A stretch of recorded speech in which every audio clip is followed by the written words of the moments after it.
Hello everyone, I'm Ms. Chima, the secondary school counsellor at Sunmarke School, and I'd like to talk to you a little bit about exam or test anxiety. I understand it's a real thing and it can get really overwhelming when you're facing real exam anxiety. It can actually affect you physically, and it definitely affects you from an emotional or a mental perspective. So there are some very simple things that we can do to help ourselves through that. One of the first things that I want to talk to you about is be prepared.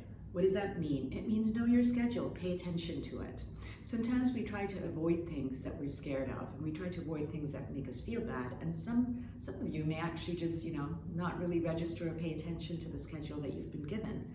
But make sure you pay attention to it, keep it ready for yourself, detail it out, make a plan, and you know what? Fit in breaks into your plan. Fit in times when you can connect with your friends, hang out with your friends, fit in times when you can play games, fit in times when you can relax as well into your schedule. So make that schedule for yourself, but be flexible about it. Don't let it be written in stone, which means that if you have to change things in it, it's okay. It's okay to change things. One of the things I always say about making that schedule is make sure that your family knows what your schedule is, so that your parents also know when you've planned your free time. So they know that that's what you've given yourself as well, and that you've thought it through, and that you've thought about it, and that you're not just distracting yourself from studying.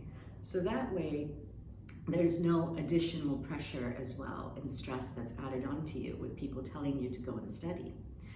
The other thing that's really important during exam period or test period is make sure you eat, move, and sleep. What does that mean? It means eat healthy as much as possible. I know it's really tempting to sneak in the chips and the Cokes and all of that to keep awake, but pay attention to what you're putting into your body, because it does make a difference in how you feel and the energy that you get and the clarity that you can get. So eat healthy, make sure you get enough sleep and restful sleep. Again, I know this is something that is not easy, especially when you have to study and you're stressed out.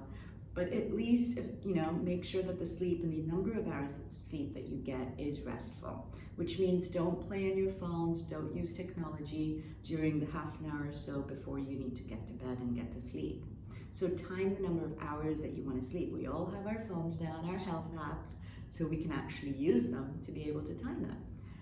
Move. What does that mean? Which means exercise. Get those endorphins going. Get your body moving, even if it's taking a walk around the block or taking a cycle ride or something, swimming, jumping up and down, playing your favorite song and dancing to it. But get moving. Get your body moving and schedule that into your timetable as well. Don't compare yourself to others. As much as possible, yes, connect with your friends. Make sure that you stay connected with your friends. And yes, you can discuss the exams, the revision timetables, all of that. But know that each of you will have your own way of doing things, your own way of revising, your own way of registering information and studying as well. Take breaks, and I've said that already. Some of the other things we can do is get comfortable. What does that mean?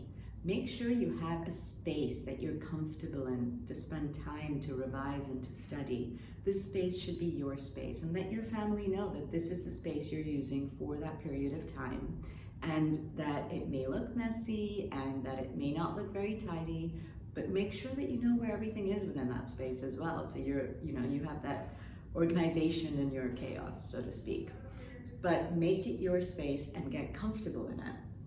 And finally, relax, which means really to use relaxation techniques to make sure that you, allow your mind to calm down, to de-stress as well. Take those breaks and use those relaxation techniques. Again, there's so many apps out there that we can use for mindfulness, for meditation, for learning how to focus. Use those. Use those apps, and it really only takes a few minutes out of your day. And finally, how can we help? And what does that mean? It means we are here to help at school. Your parents are here to help at home. How can we help? And if you need help, ask for help. We're here to give it to you.